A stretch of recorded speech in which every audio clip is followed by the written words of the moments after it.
Last week, we started a very important part of this series in talking about how to preserve one's marriage. One has finally found his soulmate, his or her soulmate. They want to build a home together. They need to know how to preserve the marriage. Even though they fell in love, even though they love each other, they respect each other, things can go wrong. So last week we discussed a little bit about the basic ingredients that need to exist in a home in order for the home to survive.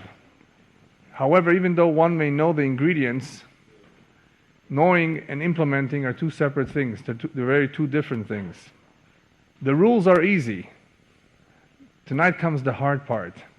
How to deal with the actual issues. Issues that everyone faces. Some have more of a problem with them than others. Some have a greater struggle. But nevertheless, the issues are about the same in every home, in every household. So we'll talk a little bit about the various issues that arise, some of the techniques that we can apply, and B'ezrat Hashem, during the following 2 or 3 weeks, we will hopefully try to find the best solutions on how to solve some of these issues and how to avoid some of the pitfalls. So tonight we're going to begin with some of the more important issues, the basic issues, as I said, that come up almost in every household. So let's begin. It's a fundamental principle in Yahadut, in Judaism, that man has come into this world, man and woman, to grow. We don't stay the same. We're supposed to be growing. Every year man is supposed to improve, man is supposed to change. Physically, however, at a certain point in his or her life, 18, 19, 20, one stops growing. That's physically. Spiritually, that growth is supposed to continue for many, many years until one departs from this world. We're always changing. We're always supposed to be improving upon ourselves, growing. And because life is about growth, the Torah makes a very important statement. The woman that you're going to marry, the husband that you will marry, is not your partner. Even though, of course, there is a certain degree of a partnership, but the real role of each other is to be an ezer, to help. And as you will see, there's a big difference between if you call somebody, he is my helper, or he's just my partner.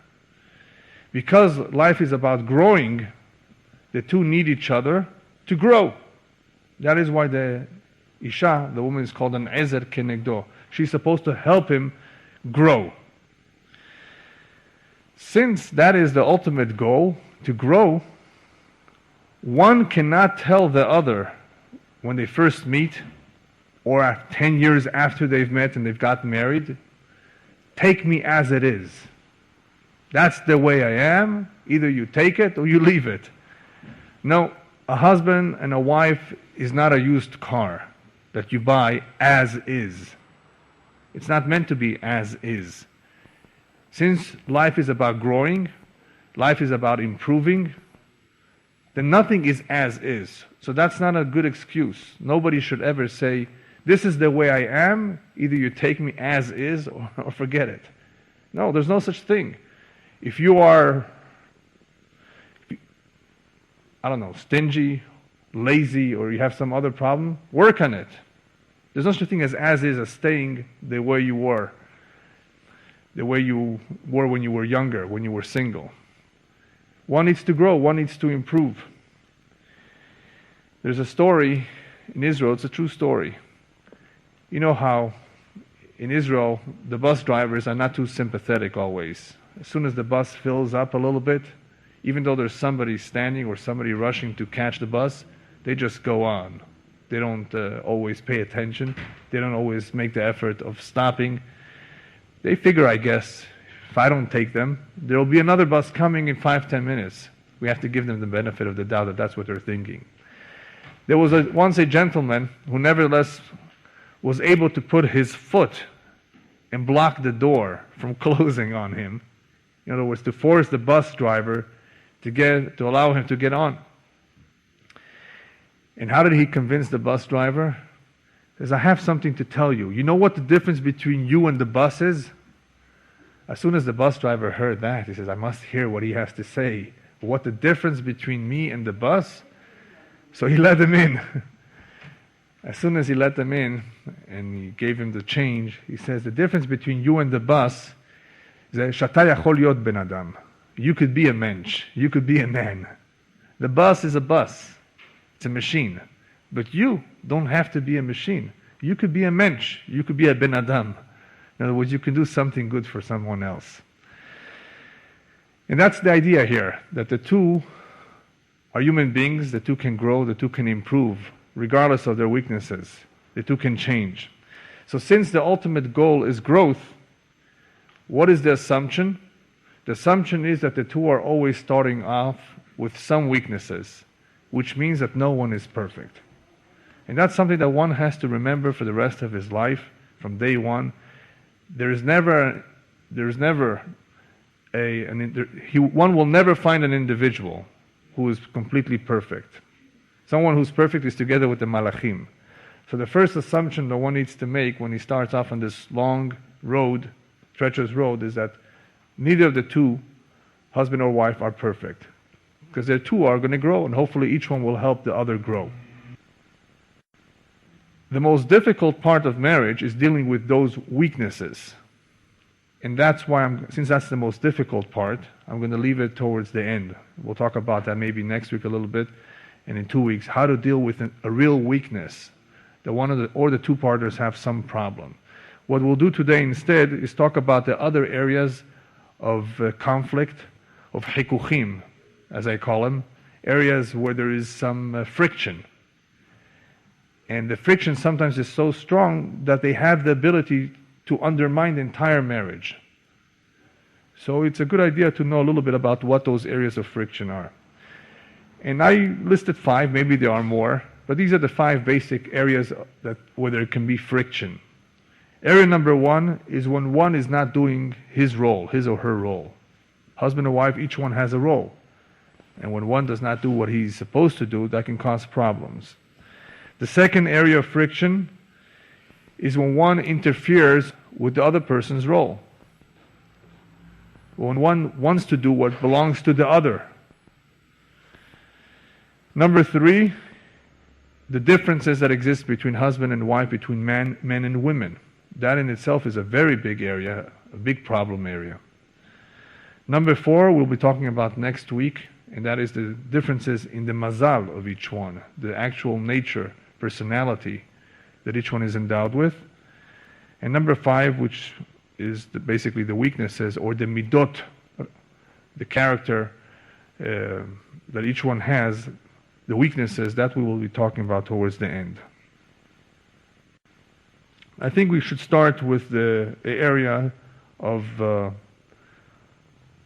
one being different than the other. In other words, that the man and woman are very different.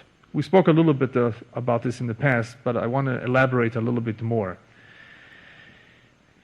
In the Torah it says, when Chava was cursed, "Ve'lishech teshukatech," and you will be dependent of your husband. That's the way I translate it. The real translation means that the woman will have a desire to be with her husband. That desire is physical, but it means more than just desire. A woman looks forward to being with her husband. She wants to talk to him, she wants to be with him, she just wants to do everything with him. That stems from that pasuk, "Ve'lishech teshukatech." Teshukatech means teshuka, a desire. A desire is not only a physical desire, it's a certain dependency. She feels dependent on her husband. And since there's a dependency, one who does not get what they are depending on, something that they are craving, if they don't get it, what happens to them? They feel a hunger. They feel deprived. And that, of course, makes one very bitter and sad and depressed if he or she are not getting what they so much need, what they're so much dependent on. So ever since the beginning of the world, from Chava, all women, there are some exceptions, have a dependency on their husband. They're looking forward to the man coming home, speaking to them, being with them, and so forth. And therefore, what happens if a husband does not say, "You look good," or "Dinner was great"? The rabbis tell us he is robbing her. Harehu gozel mimena. Because in the same way we make a beracha before we put something in our mouth, to give thanks to Borei Olam, to the Almighty. In the same way, one has to say thank you and appreciate that which his wife has given him. Not only because it's a good thing to do, but she needs it. She needs to hear, the woman wants to hear that the husband appreciates her. And one way of doing this is by actually saying thank you, how great dinner was, and how beautiful you look. And I've said this in the past, and I will repeat it again, even though it may not be so true. You don't think that the colors are the greatest. You don't think it matches. You don't think it's in style. It's okay to lie. Why is it okay to lie? Anybody remember why it's okay to lie? You're not supposed to lie, but the rabbis tell us that if a friend of yours bought a car, and he's in love with this car, or he bought something else, since he bought it, since he went to the effort of spending a lot of money, in his eyes, it's beautiful, it's good, it has value. As teshabach et ha'mekach be'einav, then go ahead and praise what this man bought in his eyes. Since he likes it, make him feel good that he did not make a mistake. Yes, you have good taste. And that is why with a chatan v'kala, when you see two, you're saying to yourself, why did he choose her? Or why did she choose him? You can't figure this out, but you know what? Don't tell them that. Go ahead and tell the chatan, you know what? You have good taste. She's a great girl. Go over to the kala and tell her, you chose the best man, the best gentleman. He's great, good midot, even though that's not exactly accurate. It's not true. Mutar, and not only mutar, it's the right thing to do, to be misameach the chatan v'kala by making them feel good about their choice. So the same thing is with one's wife. One is supposed to make her feel good, and one way is by telling her that she has good taste, dinner is good, and even if it's not so good, it's good. That's the right thing to do. And if one does not say that, he is depriving, he is stealing something that is due to his wife. You know, there's a pasuk in Mishlei, one of my favorite pasukim, that says, Kamaim hapanim lapanim, ken lev ha'adam la'adam. And we'll be talking about this very much in detail when we talk about friendships, a couple weeks from now. There is a very, very important rule in life. You want to know how someone feels about you? Well, ask yourself how you feel towards them. In the same way you feel towards them, that's exactly the way they feel towards you. Now, we're not talking about a one-time encounter. We're talking about people that know each other already for a while. If you have ill feelings towards someone, you don't like him, you can't stand him, you don't want to just be around him, he feels the same way. Don't worry about it. There is, of course, some minute differences. You may be willing to do more for the other than the other one is willing to do for you. Yes, you may be willing to sacrifice. But generally speaking, there's a certain mutual feeling between the two. However you feel towards someone, more or less, that's how they feel towards you. You like someone, they like you. You don't like someone, they don't care about you either. That's how you can tell. There's no secrets. There's no hiding when it comes to feelings of the heart. Because the heart is a mirror image of the other person's heart. And when Shlomo Melech was telling us Kamayim hapanim lapanim, what he told us is that just like when you look into the water, you see your reflection, and if you make a smirk, you can see that reflection, you see your tnuot, you see all your movements in the water. In the same way are the hearts of human beings. However you feel, that is the other person's feeling as well. So even though this is true, and you might say, well, I feel good towards my wife and she feels good towards me. Right? We have mutual feelings. But that's not enough. The woman actually wants to hear it. It's not enough that you tell her, well, you know how I feel towards you. Right? You know that. No, that's not enough that she knows that. She actually wants to hear it. She actually wants to see it. So you have to do something about it. You have to say something about it. It's not enough what is in your mind and what is in your heart. Even though it's true, what we feel is what the other person feels, but a woman wants to actually hear it and see it. Another important area is also found in the Torah, and that is ve'onata lo tigra. One has to be very careful not to deprive one's wife from ona. Ona literally translated means time. Time in the Torah in this case means to be intimately involved with one's wife. One has to be very careful not to deprive that from one's wife. She's looking forward to that, she needs that, and so forth. But ona also means time, regular time. A woman needs the few minutes every single day to talk, even though you may think it's not important, the men. What is she going to tell you about? How difficult her day was, how she had a hard time, how she couldn't find what she was looking for at the store. Even though that may be trivial to the men, that's important to them. Not only is it important, they want that time, the few moments of their husband, to listen to them, to be patient with them, however trivial it may be.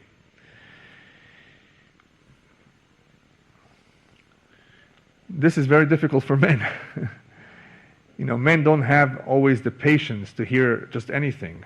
Each man has some other interest, and all of a sudden he's being introduced to a whole different world of his wife telling him about things that he might consider trivial.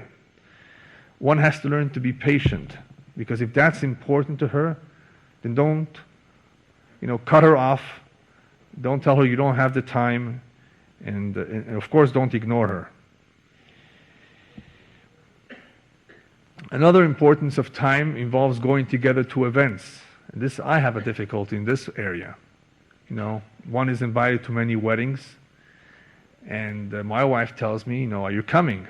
And I said, well, what difference does it make if I come or not? We won't be sitting together anyway. And my wife tells me, you don't understand. Just the drive for 10, 15 minutes is important. The fact that we're in the same car for 10, 15 minutes. This is something that I would not have known on my own had she not told this to me. You mean the 10, 15 minutes make such a big difference? Yes. At the wedding, you'll be sitting separately. You won't see each other till the end of the night. 3, 4 hours, you won't be seeing each other.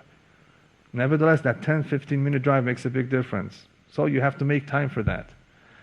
It's not easy, but if it's important, then you've got to find the time to do it at least once in a while. Another area that's very important to women, maybe perhaps not, let's not call it important, but it's an area where men misunderstand women, and that is in the area of being timely. As you know, there's one area of mitzvot that women are exempt from, and that is mitzvot aseh shazman grama. There are certain mitzvot that depend on time. As soon as the time arrives, that is when the mitzvah is to be performed. Any mitzvah that depends on a certain time, women are exempt because they are responsible for their home, for taking care of their children, for being devoted to their husband. And because of that, the Torah exempts them from certain time-related mitzvot. And the commentaries explain that you can deduce from that since they're exempt from those mitzvot, one of the possibilities, another explanation of why they are exempt is because they have a difficult time being timely. In other words, having the notion of what time it is and forgetting themselves sometimes. So if you're waiting for them, don't be upset if they don't come on time, because they may not look at their watch. And that is something that men do not know. And sometimes they may be makpid, they may be overly strict and demanding. Why aren't you on time? Why are you just talking? Why are you taking your time? Another example is, let's say you're getting ready to go to an important event and your wife is taking her time dressing up. Don't tell her, please hurry, because first of all, it won't help.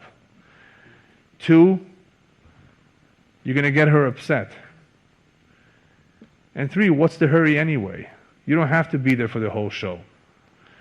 However, all of this is very nice, but it does not solve the problem, because men lose their patience very easily. So one of the solutions to deal with this problem is just go into your car, take a book with you, and tell her you're ready. Whenever it is that she comes out, it's okay. You'll wait for her outside. And do something useful in the meantime. Read a book, say Tehillim, and just forget about it. Because they need their time to dress up and to take care of themselves, and that's just the way it is. They don't have a sense of time the same way that men do. Now with the men, we spoke about the women. The Torah says, Vehu yimshol bach. Also, ever since that incident with Adam and Chava, the Torah says that the man will dominate the woman. That doesn't sound too good, right? He will dominate. But what does it mean that he will dominate? It doesn't mean that he will necessarily have the control and that he will be the boss. That's not what it means. Vehu yimshol bach means that he wants to feel that he is the man in the house, that he's the one that makes the decisions, that he is in charge. That's the nature of man. And the woman has to learn to give him the kavod. You are the leader. As I explained several weeks ago, as the Rambam explains, that's part of the kavod the woman gives her husband, is that she has to look up at him, admire him, make him feel good. You're the boss. We'll talk about everything, but you are going to make the decisions. Even though you make the decisions together, she has to give the feeling to her husband, however weak he may be, he's still the man in the house, he's still the father, he's still the leader. That's what men like. Some more, some less. They need to feel good, that the wife respects them, admires them, and looks up to them. It's an ego problem, but that's the fact of life, that they need to know that their wives look up to them. And this could be a problem when the woman makes more money than the husband. She can easily make fun of him. And that's her challenge, her nisayon, that even in that case, the husband is still the leader. He still makes the decisions.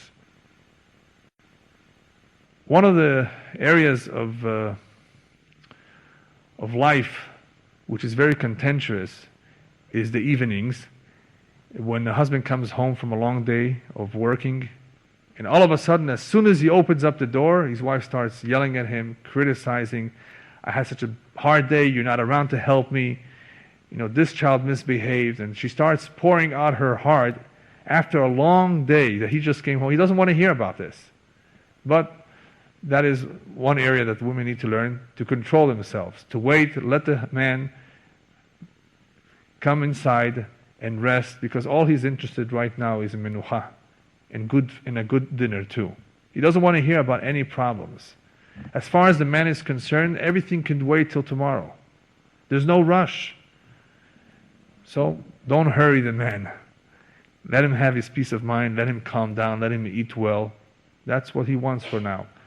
That's the way the men are. They don't want to hear about all the troubles and all the problems. Women get excited about if there's a cockroach in the kitchen. Last night, my daughter called me up. There's an emergency. I said, what's the emergency? There's a cockroach in the kitchen. She said, so go ahead and kill it. Why are you calling me? That was a very difficult request for me to make of her, but they have to get used to it. There's just certain things that bother them, and they immediately, of course, demand that the husband, that the father do something about it. Well, it depends on what time of the day it is. So Behu Yimshol Bach, the husband needs that peace of mind, needs to be respected, needs to know that he is the leader. Another area that is very important for men, very extremely important, is that the woman not be lazy. That's one of the things that they can't stand, seeing that the basic things in the house are not taken care of.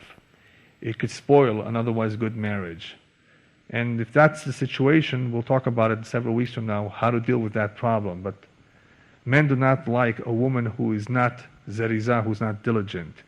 Even though in their nature, it may be that they don't always push themselves too hard, nevertheless, it's something for them to have in mind that this is one area that is very important to the men. Next area where there can be a little bit of friction is when one is not doing his role and his part in the marriage. How do you deal with that? I think all the marriage counselors will agree with this. It's a good idea not to be too demanding of the other, not to expect too much from the other to begin with, even though it may be that one is not doing enough. If you're not too demanding, then you're going to have an easier time with it. If you're a very demanding person, you expect a lot from the other person, it's going to be more difficult for you to accept that he or she is not doing enough. They're not doing their share. So number one, don't be overly demanding. Always look at the good and not the bad. Is she devoted to the kids at least? Is she a good woman? Is she a modest woman? Does she cook dinner well? Look at the good. Everybody has some good. Concentrate on the good and not on the bad. As I said before, we all have weaknesses. So if one is not perfect, if one is not doing everything they should be doing, don't expect.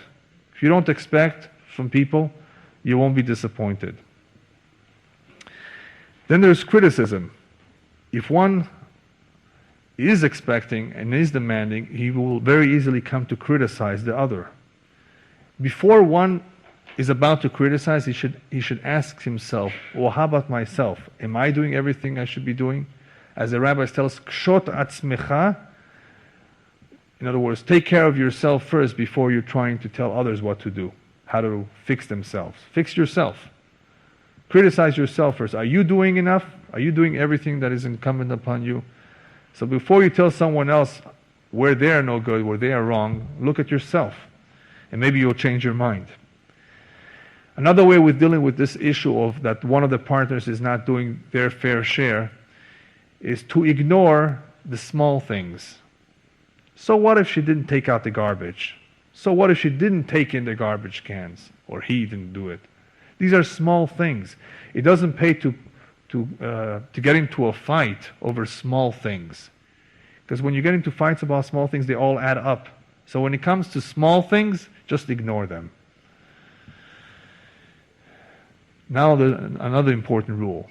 Let's say you do have something that you're completely right about, that you have to let the other one know. But you know in advance that even if you bring it up, they're not going to do anything about it. There is a rule that the rabbis tell us, Keshem shemitzvah lomar davar hanishma, in the same way that there is a mitzvah to tell someone something that he will listen to and follow, there is also a mitzvah not to say something that will not be listened, that will not be accepted, that will not be heeded. If you know in advance that what you're about to say will not be accepted, then don't say it. What good? For what use? What purpose? There's no benefit that's going to come out of it, only fights and acrimony. So if you know in advance that whatever you're about to say, zelo ya'azor, it's not going to help, then just don't say it. Area number 3. That is the area where one needs to recognize what his role is. And there are various roles in the home, various jobs. There's the job of furnishing the home. There is the finances. There are the bills, the cooking, making the beds, dressing the kids, buying clothes. There are many areas in the house. And these areas are pretty much divided up. Who should do what?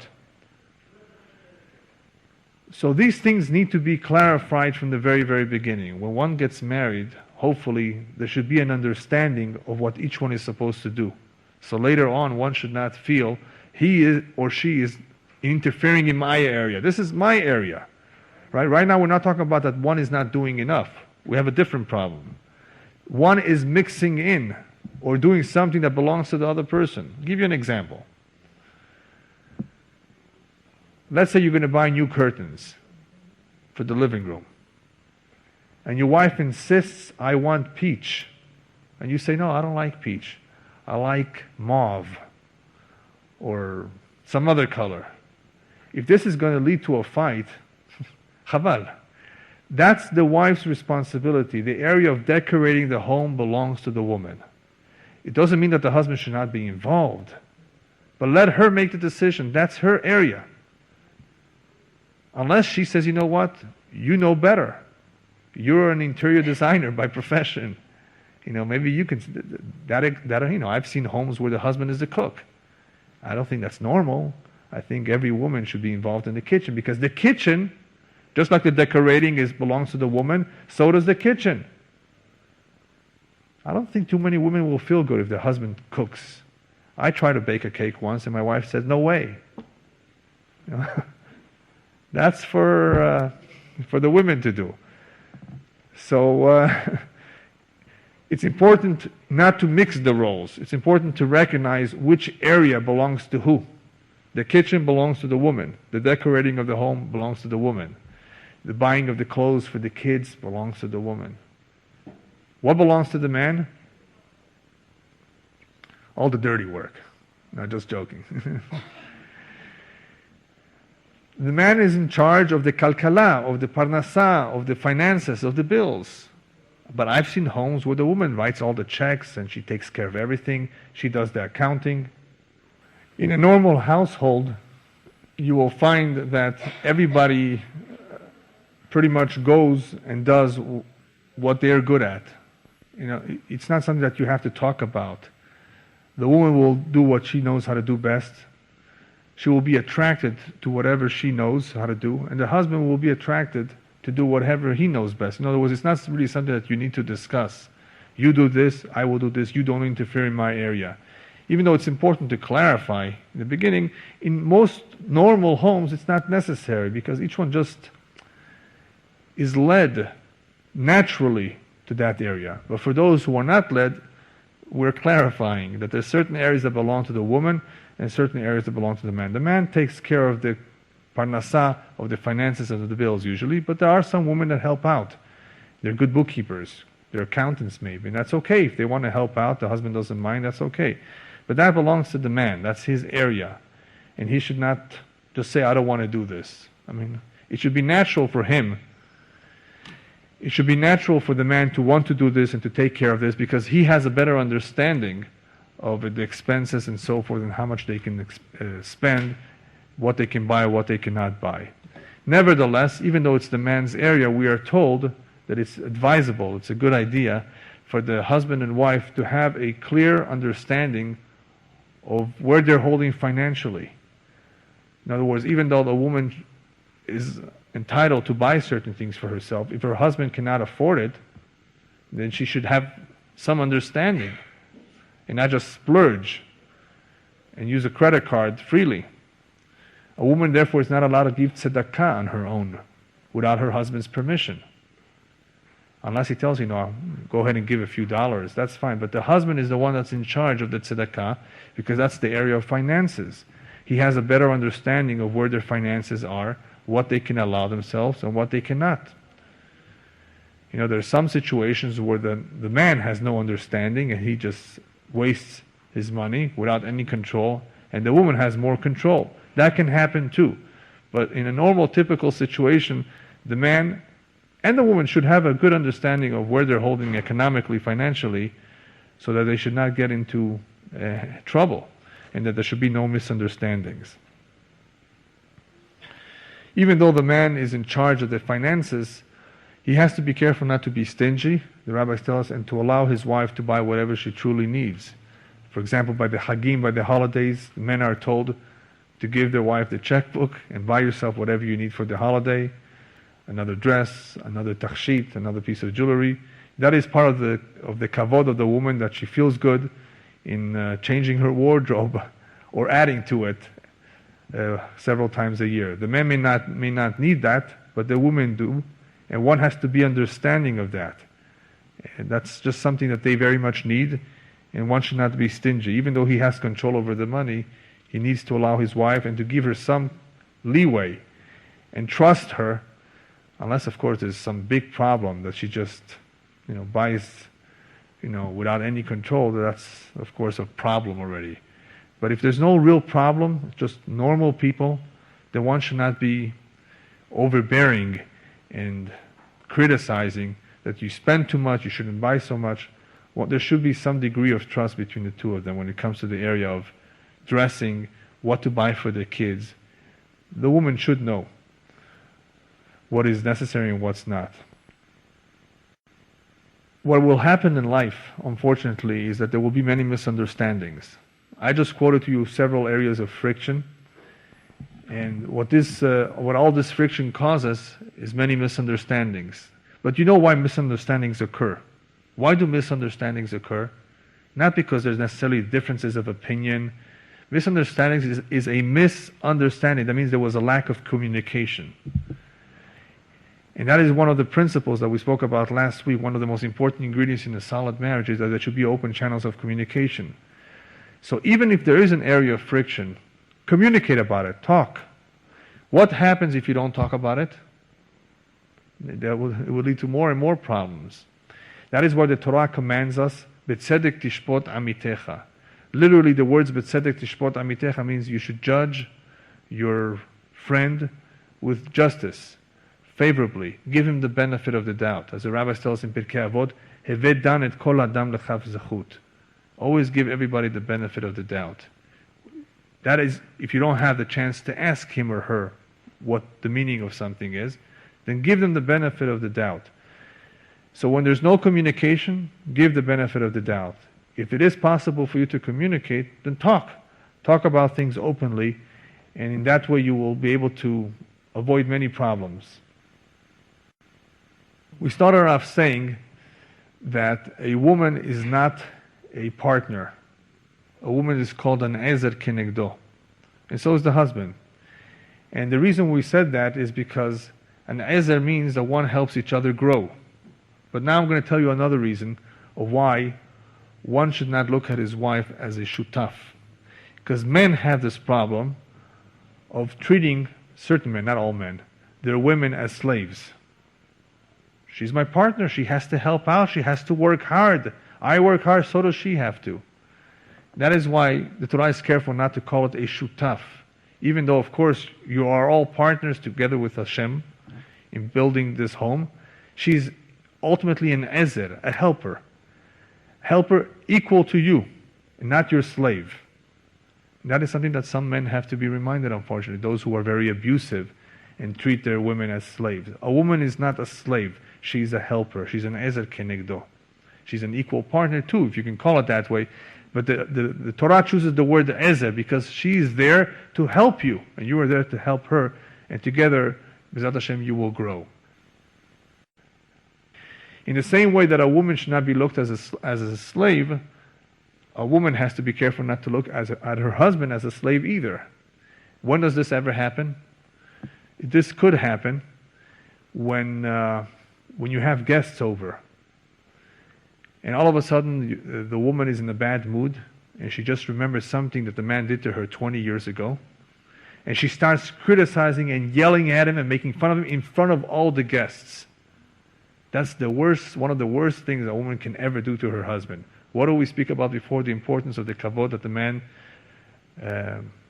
requests, that is coming to him.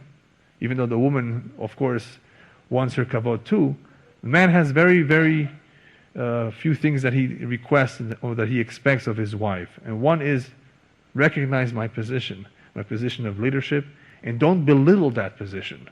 Don't do anything to harm my position. That's the most important thing. If the man has to work hard, if he has to sweat, if he has to carry the bags, if he has to go shopping, if he has to be woken up in the middle of the night to take care of the baby that's crying, men will do all of that. If they're good husbands, they will do almost everything for their wives. But don't belittle them, and especially not in public, in front of their friends. That's the worst thing that a woman can do. But unfortunately, and we'll talk a little bit more about this in 2 weeks, some women have a loose tongue, and it just comes out. And not only does it come out, something that happened 20 years ago all of a sudden comes out. And the man has completely forgotten about it, but she has not. Does anybody know why women don't forget? Even though the woman is forgiving, she can be forgiving. Why? She's soft. I mean, she's understanding, hopefully she's forgiving. Why not? Especially if you make up with her. She's forgiving, but the woman will not forget. Because the woman was created from the tzela, from the rib. And what happens when you etch the rib, when you make an impression on the rib, when you scratch it? It's there forever. So even though she's forgiving and she says, okay, beseder, she will, that etch, that scratch on the rib, on that hard rib, will always be there for the rest of the life. So when you're celebrating your 50th golden marriage, she'll still remind you. Remember 40 years ago? What are you reminding me what happened 40 years ago? No, she remembers. What can we do? That's just a fact, and just remember that there's no way you're going to change that. But for the woman, they need to realize that even though they do remember, one has to be very, very careful not to do so in public, and as we will be speaking about it a little bit more in 2 weeks, especially not in front of the children. That is another area which is very difficult to control. One feels that around his children it's okay to say certain things, but not in public. No, the children will learn. And the children hopefully, B'ezrat Hashem, will lead good marriages too. Well, if we want them to have good marriages, a great part of their marriage will depend on what they saw in their home, in the home of their parents. So we're not only interested in preserving our marriage, we're interested in that our children have good marriages as well. So one has to be very careful in controlling himself or herself in front of the children, in front of guests. But even if no one is around, it doesn't mean it's mutar to just criticize and to just yell and to just let out everything that's on your mind. But what can we do? That's the nature of women, and I'm warning all of you who are still single, and I'm reminding those who already are married. That's the way it is. Once we know, or once we have an understanding of how things are, then we need to take whatever it is, whatever steps are necessary to deal with it properly.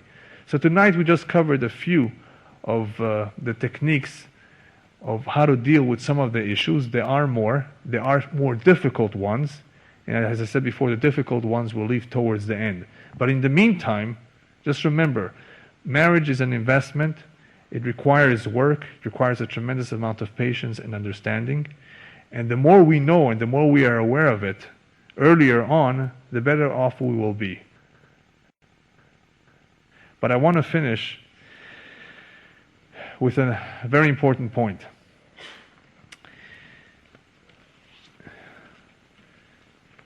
People will get hurt.